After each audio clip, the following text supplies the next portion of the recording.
Welcome everyone and a very good morning. I'm Councillor Steve Pitt, the Leader and Cabinet Member for Culture, Leisure and Economic Development.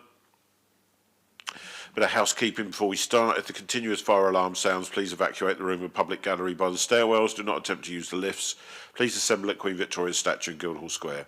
In order to comply with the Guildhall Trust Fire Marshal regulations, anyone who signed in at the Guildhall reception desk should sign out when leaving the building at the end of today's meeting.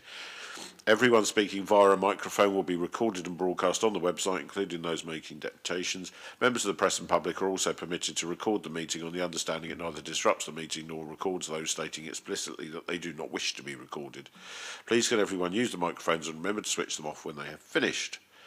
Okay, we'll start off with some introductions. On my left we have Catherine Burland, Volunteer Futures. Claire Liddell, Service Development Manager for Libraries and Archives. Anna Martin, Democratic Services. Jane Lemaire, Head of Economic Development and Skills. And Cathy Hakes, Head of Museums. Claire Looney, Commissioning and Partnership Manager in Culture, Leisure and Regulatory Services.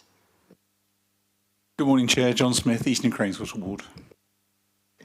Morning, Mary Vallely, Cushman Wimmering. Good morning, members. Good morning, everyone. Okay, we don't have apologies for absence today, but we should note that Councillor Russell Simpson is no longer the opposition spokesperson for the Portsmouth Independence Party with effect from the 14th of February. Members, have you any interest to declare today? No, none. Okay, in that case, we're on to item 3 on the agenda today, which is the D-Day 80 Portsmouth Events and Museums Service Activities. We do like to have long titles for things in CNL, don't we? Eh? Okay, Cathy, over to you. Thank you, Chair. So the purpose of the report is to inform the Cabinet member of the programme of activity for D-Day 80 in Portsmouth. And the recommendation is that the Cabinet member agrees the outline programme of events and activities that we're planning for the D-Day 80 Portsmouth events and activities. As we all know, 2024 is a turning point in history with the 80th anniversary of D-Day. And as the veterans of the Second World War pass away, it becomes even more important that we find ways to keep the stories alive. So the service is very focused on that this year. And the biggest focus is really the youth education and passing the stories over to the younger generation. The D-Day story, as the only museum in the UK dedicated solely to the story of the D-Day landings, becomes even more significant. And as such, we're working with a variety of partners and sponsors to place the museum in a central position, but also to increase our visitor numbers and raise the profile of the museum. So we are, in terms of our education programme, we have an ambitious target to secure funding for 10,000 primary school and secondary school children to visit the museum. And we would run this through 2024 and 2025. We've already secured, just an update to this report, £78,500 in total sponsorship for various activities. And in terms of the education programme, roughly enough now for 1,400 children. So we're well on our way to that aim. The other thing we've just launched recently on the 2nd of February was our first pop-up museum, launched in Cosham Library, and we generated some good publicity there for the city. And the pop-up museums, they feature local stories from the local communities, so we're hoping to engage lots of people in that way. And the next pop-up museum will be in North End Library, followed by one in Central Library, and then the one after that will be in Southsea Castle. A major national project that we are leading on is D-Day in 80 Objects. It's a partnership between our museum service, the National Museum of the Royal Navy, the RAF Museum, the National Army Museum, and the Imperial War Museum, and also 2 museums in the USA and Pegasus Bridge in Normandy. Bletchley Park and the Royal Armouries are also involved now. So we have a curated selection of 80 objects, from all of these partners, and it's all digital. The 80 objects are being loaded onto a website at the moment, and then in the 80-day countdown to D-Day from March the 18th will be publicised across all of the social media channels, one a day. So again, just to tell stories object by object to as great a reach of people as possible. And then there is also a publication being created, which will be published later in May. And there's a group of towns and villages over in Normandy who are using graphic panels displaying images of the Overlord embroidery to, again, commemorate the occasion. The Spirit of Normandy Trust will be bringing up to 14 veterans to the D-Day story on the 3rd of June to meet school children and other visitors, and also to answer questions online in a live stream. In May, there will be a conference at the D-Day story in partnership with the Naval Dockyard Society. We're also looking at carrying on activities through the year and hopefully launching some art-related projects around the Overlord embroidery in September. In terms of the national event, the MOD are planning a national commemoration to be held on the 5th of June. And it has been confirmed that there should be a maximalist approach to the D-Day 80 commemorations, but at this stage we are still not have clear indication of exactly what shape that will take. And Commodore Voice, the Portsmouth Naval Base Commander, will be leading the event from a local point of view. So reasons for recommendation, this is the strategic role of D-Day that the City of Portsmouth played, and just to again mention that this year is a really, really important year due to the advanced age of the veterans. Thank you. Thank you, Cathy. And it's impressive that since the report was published, you've gone from 21,000 to 78,000 in sponsorship, and the number of children that therefore able to visit more than doubled since the last couple of weeks. So that's brilliant news. I know Mary and I were at the launch of the pop-ups in Cosham, and to be stood there looking at the exhibition when somebody walks past and says, I was involved in all of this, we said, oh, what were you involved with? And a lady of 98 years old said, I was at Bletchley Park with Alan Turing. All our mouths dropped open. It was absolutely fascinating. But it just goes to show how strong the local connections to this whole story are, and why it's so important that we shine light on it. And we were both impressed with the D-Day and 80 objects, and I know Councillor Shah popped in as well. So we look forward to the other ones rolling out.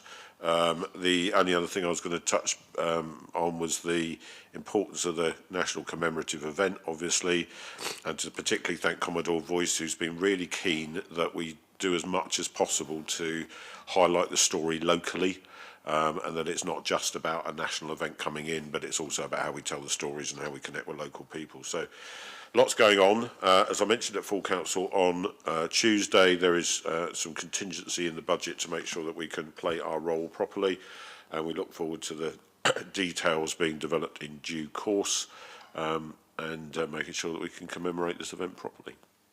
So thank you very much. Members, Mary? Excellent work. The exhibition was beyond, anything I could have imagined, really. And as I said, meeting that woman was superb. It was just the icing on the cake. Yeah, well done. And the work with the children is really good, and they were totally involved. So, yeah, great stuff. Yeah, they were, and they loved the fact that they had the TV there to interview them as well. They were all very enthusiastic. John? No, similar really. I'm sorry I missed that, actually. I hope I'll get the next pop-up when it's they're still there, that afternoon. But great programme, great objective to see Portsmouth at the centre of these commemorative activities.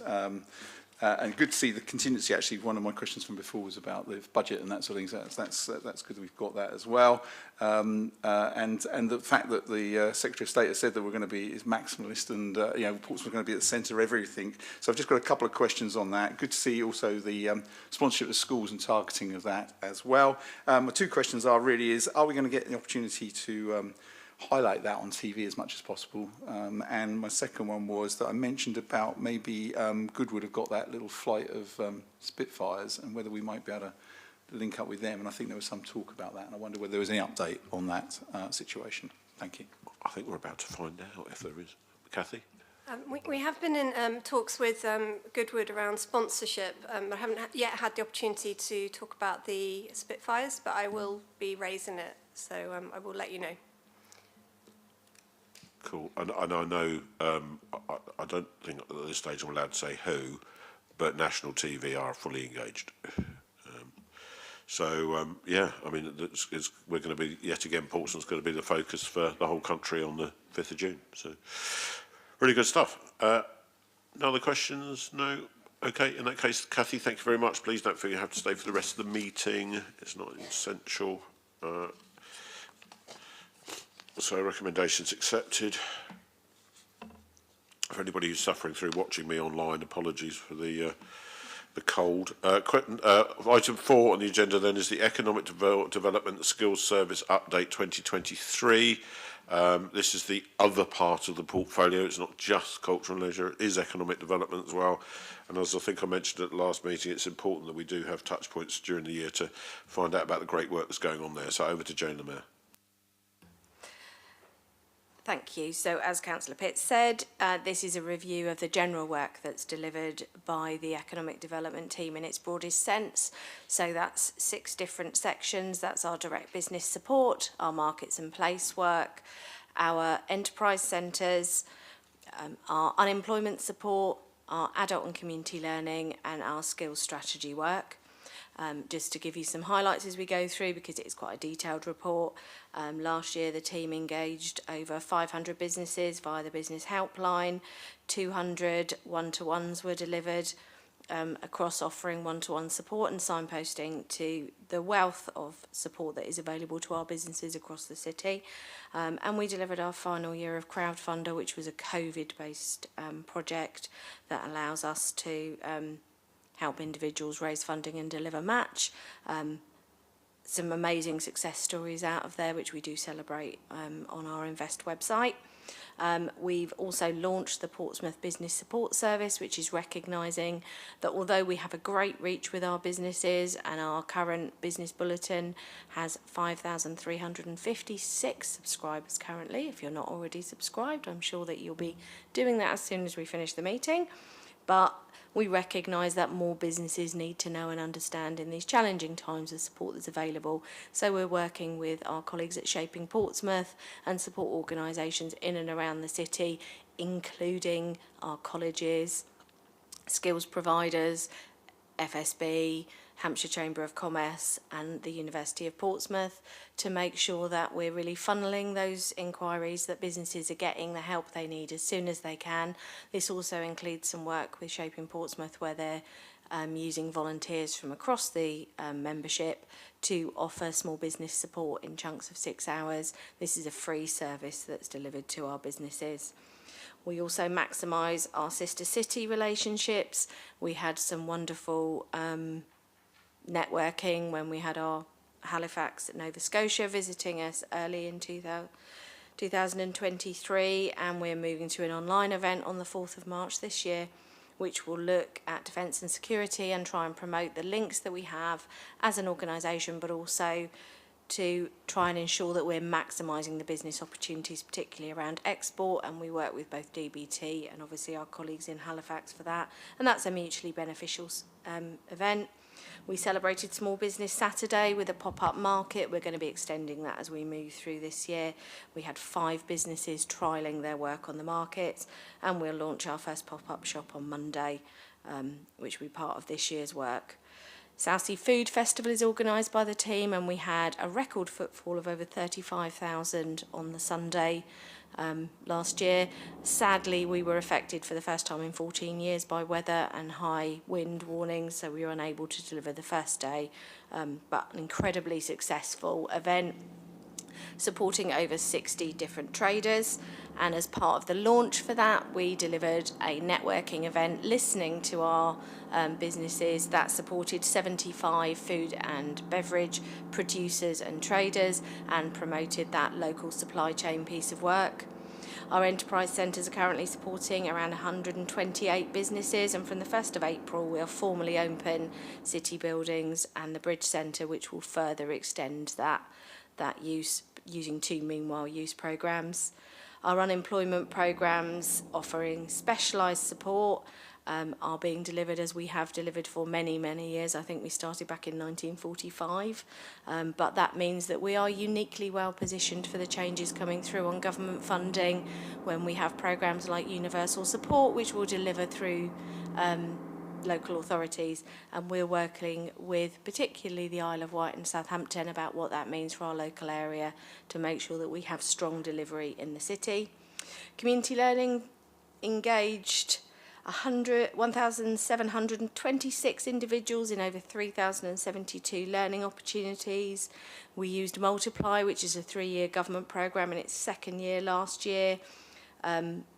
We will have a separate Multiply report that will go to Cabinet, but as a council, our own learning service delivered to 416 individuals, over 604 interventions developing basic maths skills and encouraging confidence and moving people towards employability.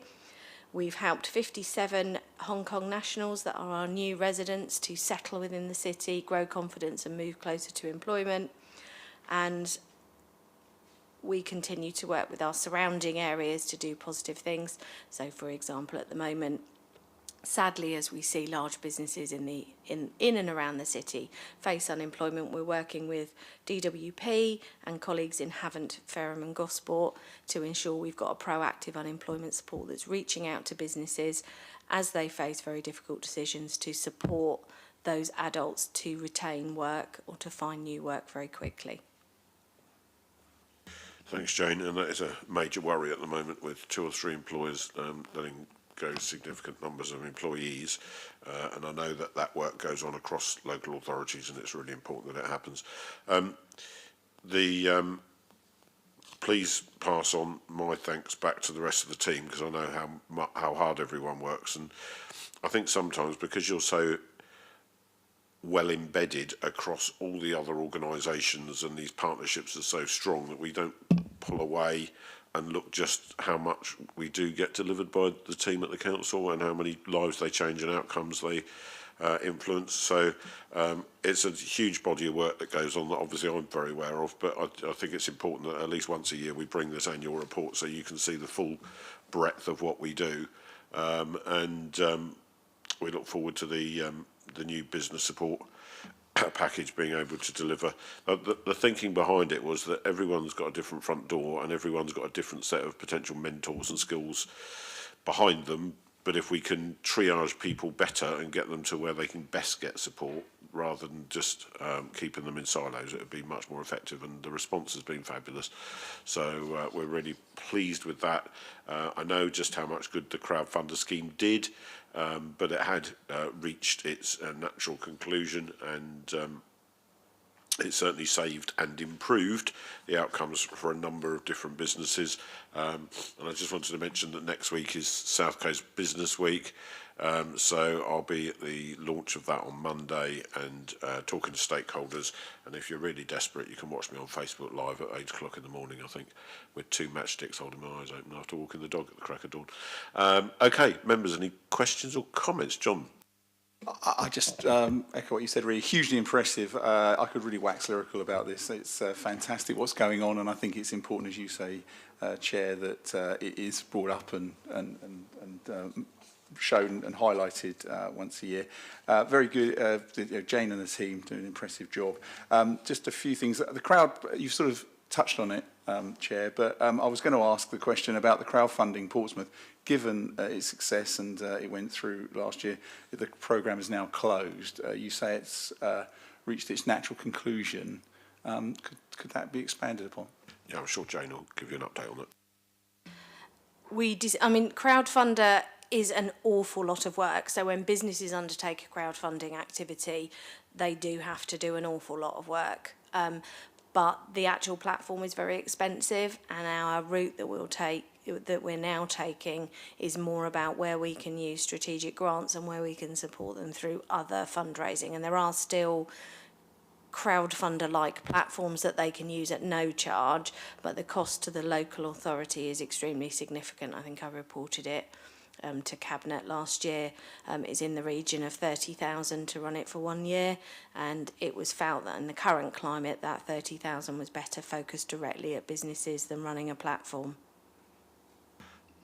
Yeah, is that okay? Next question.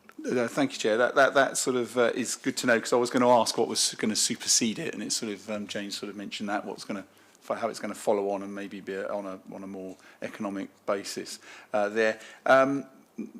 Another question, given the amount of people that we've engaged, the huge amount of people that's been engaged, local businesses and that, what is the feedback on that, and what are the themes that are coming through, biggest challenges in that?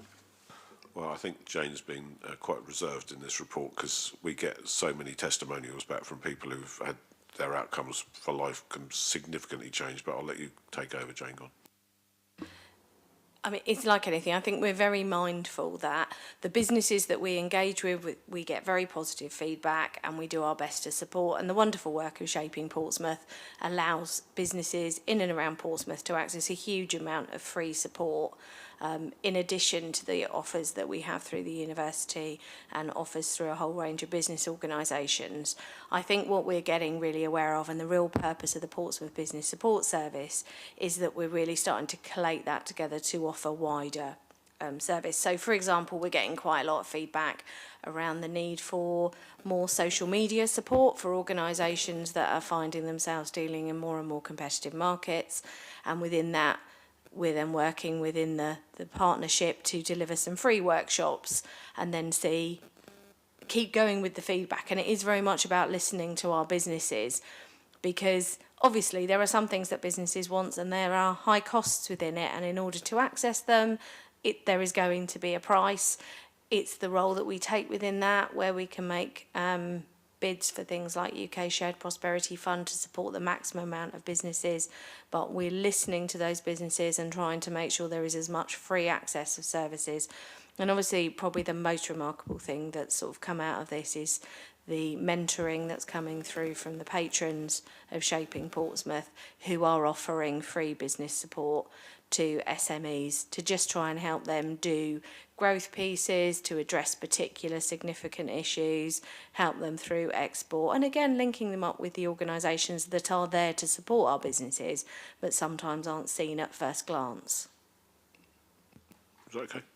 That's great, thank you, Jay. Just one last one from me, and that was on the markets and in Cosham. I see that the Cosham one is performing adequately. I just wondered if there's anything that could be done to sort of temporary jury rig or temporary rig a sort of a power supply which might help the Cosham markets. Jane? So members may be aware from a separate report that we've had a restructure within the markets team, and our new markets coordinator starts on Monday. So that's going to be one of his priorities as we move forward. One, to get that electric supply put in place, because that's an outstanding addition to Cosham, and hopefully we'll really start to rebalance that. But also to look at things in a new and different way and take those fresh eyes to offer as much as we can. Electricity is a significant issue in Cosham at the moment.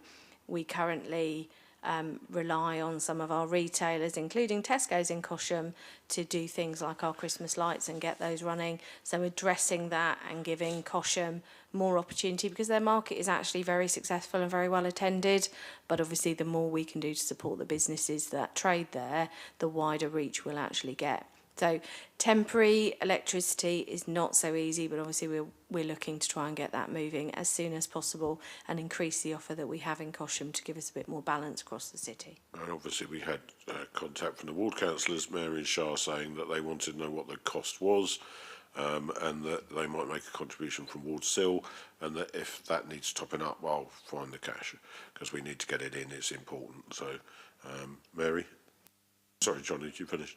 That's fine. That's hugely impressive. Thank you very much Cool, indeed. okay. And I'm looking forward actually the bids as well, which I feel will come from the scrutiny panel place. Well, you took the words out of my mouth about electricity and quotes, really. But the other thing I want to know about, and we don't have to do it here, I probably should know this already, the Bridge Centre, what's that all about? Okay, I can give you a bit of a rundown on that. So Yeah. that was future high streets money that we secured 2 or 3 years ago. It was in two bits, one for Commercial Road and one for the Bridge Centre. And I'm going to say it on here now again, in case the news are watching, that they keep running stories about how transformational and amazing and regenerative and renaissance and all this stuff around Commercial Road. The work that's happening there on the high street is a tiny intervention. It's one step in a whole range of stuff that needs to be happening. So stop running stories on it, the news, every day. It's driving us all crazy. And there's loads of criticism about, well, this isn't going to make any difference. Well, it won't make a huge difference. The public are right. It will make a little bit of a difference because it's about doing things incrementally. So we are aware of that. We're working on it. So that was one phase. Some of the other bits related to it is the city buildings project that Jane talked about, that's happening up opposite McDonald's, the old job centre was. So that was the Commercial Road project.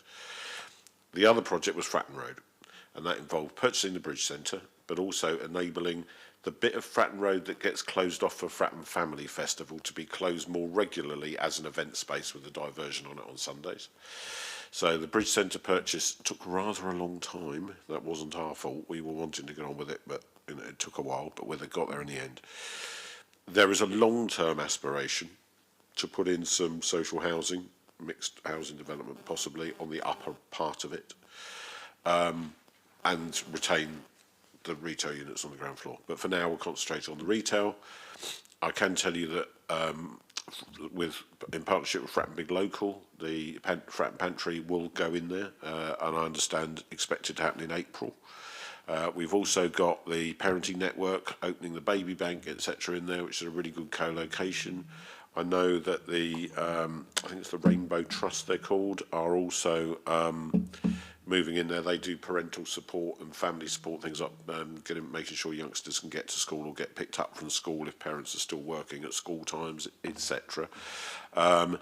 There's a STEM centre opening in there based around computer development right through the years. It's fascinating. It goes all the way back pre-ZX81 of the older generation like me, but comes all the way up to date and takes on that journey, and it's going to be presented in a sort of experiential way. But upstairs there'll be a room that's a STEM centre so that schools can visit, see the development over computers, and then go upstairs for a lesson afterwards. So a really good project. We're working with the bookshop to relocate at the moment. They were a late tenant by the previous owners that went in on what I have to say is an extremely low rent. And that's been looked at, but we'll work with them on that in partnership to make sure that we can get to the right conclusion. But that will already start to change the whole feel of that site, and it's great that so many of the people going in there deliver huge amounts of social value in an area that will benefit hugely from it. So it's all underway, and we'll start to see things opening up and settle from about the beginning of April. It's a great, I think it's a really, really good project. It just needs to get that little next couple of steps in order for people to see that what we're doing there is we're not trying to just open up some general retailer. We're trying to co-locate a social value community into that site. It's going to be really good, I think. So hopefully that gives you a bit of an update, but there'll be more news coming out over the next few weeks, Jane Miller. So.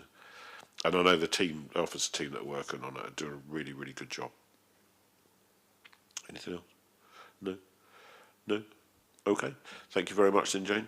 Report all noted. Don't feel you need to stay with us if you've got other things to be getting on with. The next on our agenda today then is item 5, and that's large-scale events economic impact on Portsmouth. Claire, is that you? Claire Looney, please. Chair, thank you very much.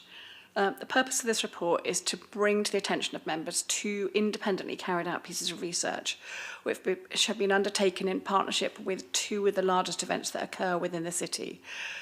The purpose being that we wanted to provide an opportunity, knowing that they were using the same company to do the research, to see if we could ask some similar questions across both events in order to give a snapshot of both the impact the events have in the city, but also the wider impact in terms of the wider economy of the city. So the events specifically looked at were the Great South Run in October last year and also Victoria's Festival at the end of the August bank holiday.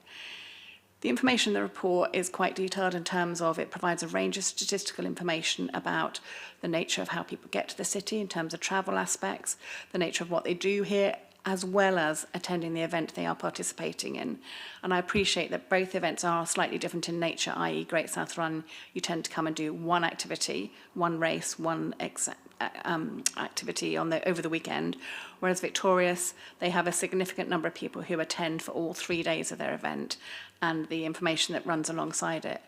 I think you'll agree that the information that's been provided is very interesting in terms of providing that wider impact into the city.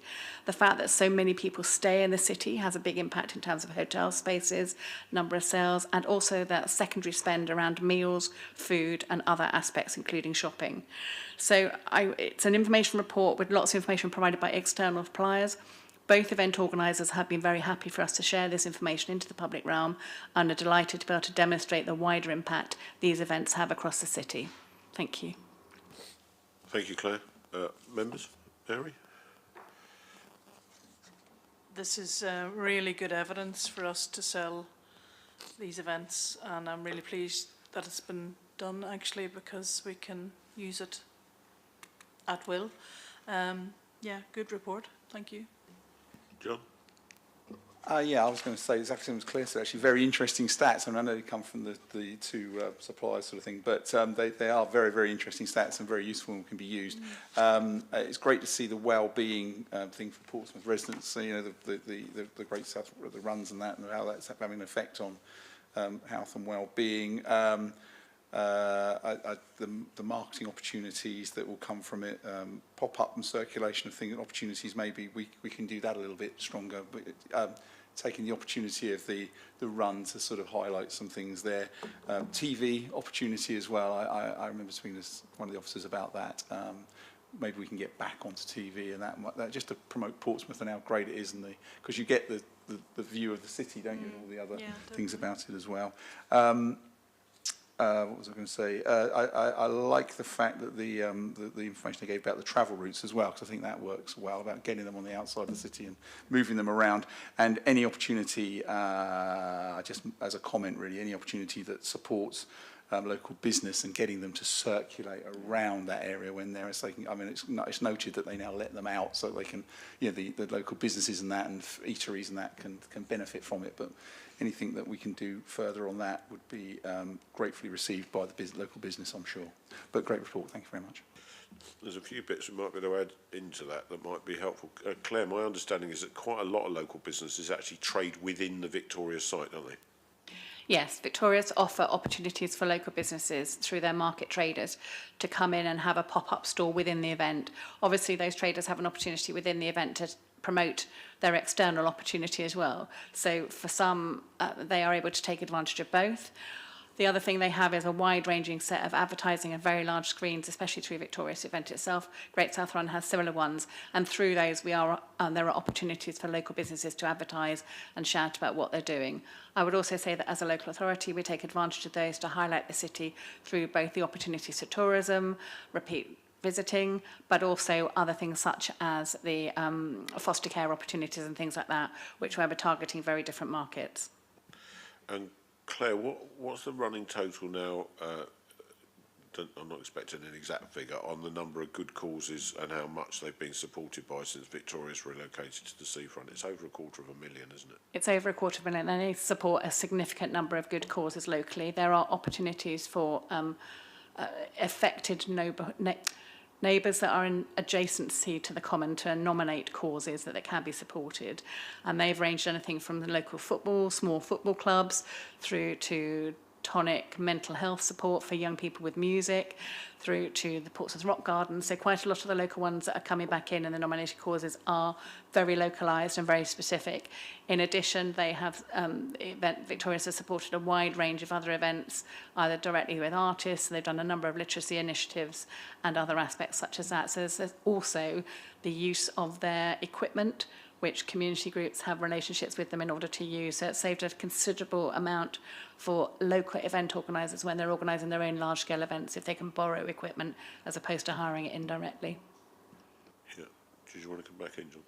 I was only going to say that the marketing thing was just an on from. I think I've said before on previous meetings that I think the marketing team, very small team, do a fantastic job, and it's only just wherever you can push the boundaries. Really, that's all I'm saying. But I certainly think they do a fantastic job, and I like the fact that I noticed it at the last Victoria's how they scroll the screens and promote as much as they can, which is great. They look at every opportunity, but just pushing the boundaries. Really, that's all. Thank you. No, I'm a boundary pusher myself. Completely agree with that. And it's what I did note in here was that 38% saying their perceptions of Portsmouth have been more positive from attending Victoria's, and that was up from 32% the time before. And as John mentioned in his comments earlier, that around about half the people are either walking to the event or using the park and ride, which is really good. So the overall impact of the two events is very significant, and of course we had the kite surfing last year as well. So and with D-Day 80 this year, we are seen as an international destination for significant events. And I was talking to somebody who works in the sub-region in a slightly different discipline, and they started asking me of events, and I sort of ran through a whole spiel of stuff that we do, and they said, but that skill set that you've got there in the city with those officers is of national significance. And I think we need to recognise that, things like D-Day 80 are a major event, and the fact that they come here and they have complete confidence in the team to be able to work with them, understand what's needed and deliver is not something we should take lightly. We're very lucky to have that. So, thank you very much, Claire. Reports noted, and members, thanks very much for your comments on that, much appreciated. We are now over to 6, and that's you, Kat, with Volunteer Futures. Thank you, Chair. The report is to inform members and the public of the Volunteer Futures project, which gained funding from Arts Council in 2022 and has been delivered by libraries.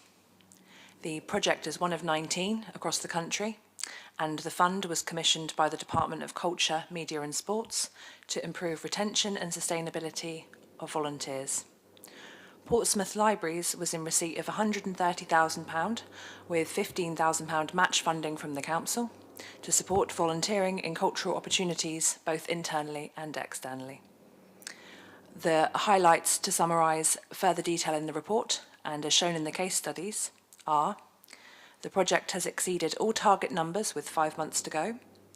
Some examples of this are having worked with and supported over 560 volunteers, with a target of 500 for the lifespan of the project, and having supported or attended over 70 events and over 100 organisations and partners involved to date. 2 hubs for volunteering activity have been created in the north and the south of the city, which are in Cosham Community Centre and the Central Library respectively, which support numerous volunteers and groups. Voluntary work and activity has been carried out and is ongoing in Paulsgrove, inclusive of 2 activity days to promote greening and wilding and supporting the new Family Hub relaunch. The project has created numerous artworks with the Paulsgrove community, which are due to be installed in the spring. 1 on the side of the library, and information boards have been created to celebrate the area, which will be installed on the pedestrian gateway to North Harbour in agreement with Network Rail. The findings, resource bought and created, will be absolved by both Together in Hive Portsmouth and the library services going forward to support a blueprint for further volunteer and engagement in future. And now for some representative images of the project.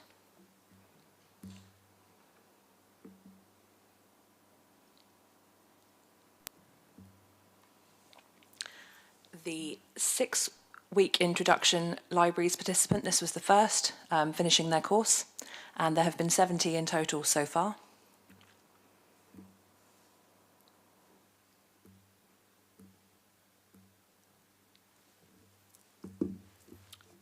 Sorry, I'm just having difficulties with my tech.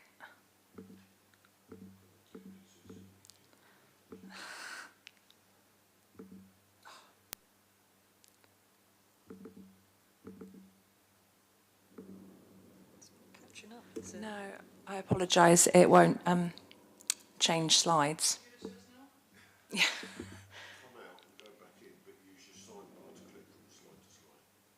So shut the PowerPoint.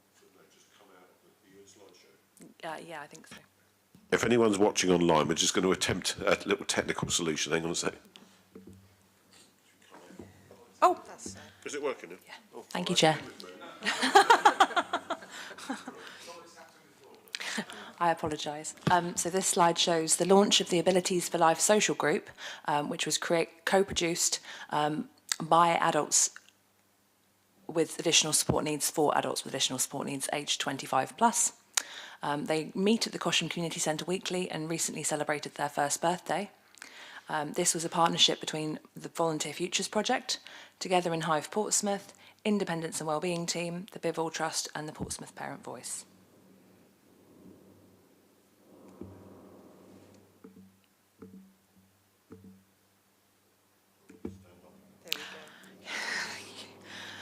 So this is an image showing activity at the Wilder Paulsgrove Day.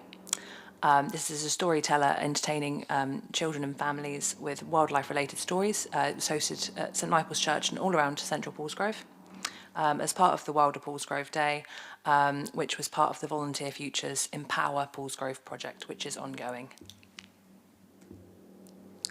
So the bid dictated that the project should begin and continue with volunteer celebrations. So the first that we did was have a tea party in the Menwin Theatre, which is in Central Library. Lily and Lime, which is an organisation that also supported adults with additional support needs, catered, and around 18 volunteers from 7 groups attended. And the project has co-hosted and funded many other celebration parties. For Volunteers Week 2023, 16 volunteers took part, representing 13 organisations on a video played in on the big screen. It will now be shown and owned by Together in Hive Portsmouth. So we've partnered with the City of Portsmouth College and had around 50 English School of Language students take part in the 6-week introduction to libraries. And they've also been supported with other voluntary and social opportunities, including helping to make crafts for library displays and helping to decorate the Library of Sanctuary party and also writing multilingual book reviews. This is a gentleman who wanted to map his family tree and explain his historic family connections to the dockyard and Portsmouth as a city. He's actually having a medal delivered in the post shortly to commemorate his father, who's now deceased. And they will continue their work around their history, living and working in Portsmouth with the History Centre. And another ongoing piece of work, a volunteer has been supported to meet their lifelong dream of volunteering with videography. So the left-hand picture is them as a child. And the middle picture is them touring the university studios. And on the right there, you've got a very well-known both university lecturer and Portsmouth resident who used to be this individual's teacher 40 years ago. So this was them reconnecting, and we're moving forward with the History Centre around doing a piece of work around Portsmouth then and now. That's everything. Thank you. Thanks, Kat. Great to see that. I'm assuming we're keeping his name anonymous, but an old friend of mine there featuring in the last picture from my days in music. So good to see that. Members, any questions? John? I only got a comment in our prelim meeting. It was that shout about it and raise the profile more, which is what I know you're doing today. But more of that, because there's so much going on. So really good work. And I just think, as I said last time I wrote about, shout about it because it's so good. Thank you very much. Thank you. Mary? I just echo that. I think we talked about you getting some sort of logo or something, sticker or something that is, you know, because stickers are really in for kids especially as well. You know, something that's visual. Represent yourselves. Yeah, no, it's a really good idea, Kat. Thank you. Okay, so we're noting that report. Thank you very much, and thanks for bringing the visuals, because it just brings it to life a little bit more. But a really great project that's delivering some brilliant outcomes, and I'm glad we were able to spend some time looking at some of those outcomes today. So It was an information report, so it's noted. And members, that concludes the agenda for today's meeting. Thank you both very much for being here.